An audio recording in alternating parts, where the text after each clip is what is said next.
तर साथी यो रुख चाहिँ के को रुख हो होइन? अब यो सानो यसलाई डिजाइन गरेर सानोदेखि कटिछटी गऱ्यो भने पनि यो प्राय कम्पनीहरूतिर होइन अफिसतिर पनि हुन्छ। इभन मैले पार्कतिर पनि देखेको छु यो रुखलाई, यो बिरुवालाई होइन। अब हेर्नु न पुरै डिजर्ट छ क्या, तर हेर्नु त रुख हरियो।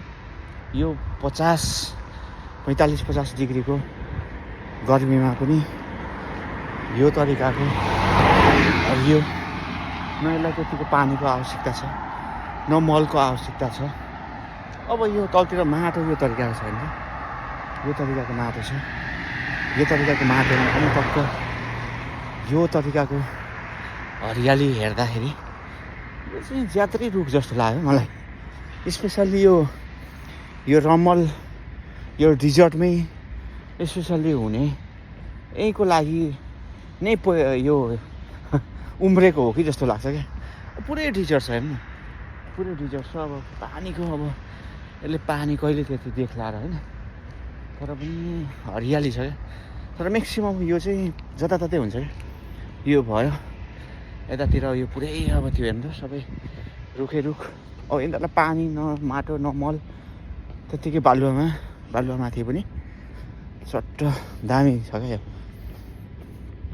यस्तो छ साथी, हो भागिरहेको छु, खुल्ला आकाश छ, मजा छ। एउटा तपाईँहरू 2 दिन हिँड्नुहोस्, 1 दिन हिँड्नुहोस्, 2 दिन हिँड्नुहोस्, 3-4 दिन हिँडेपछि तपाईँहरूलाई अल्छी लाग्छ।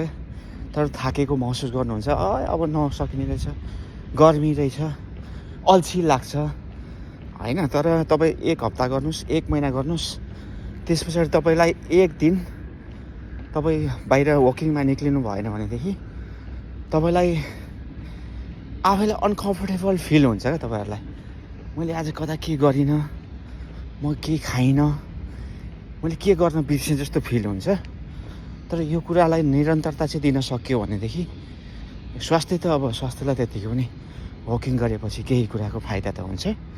तर तपाईँलाई एउटा सन्तुष्टि, तपाईँको एउटा एक्टिभ होइन सबै कुराहरू हुन्छ क्या।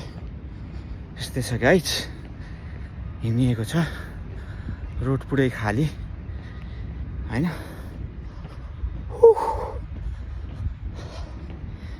तर आज चाहिँ अलिकति ह्युमिडिटी चाहिँ कम रहेछ, अलिकति कम रहेछ हिजो अस्तिको भन्दा। अस्ति चाहिँ बबाले थियो, अलिक धेरै नै थियो। यसरी हो मेरो 5-7 मिनटमा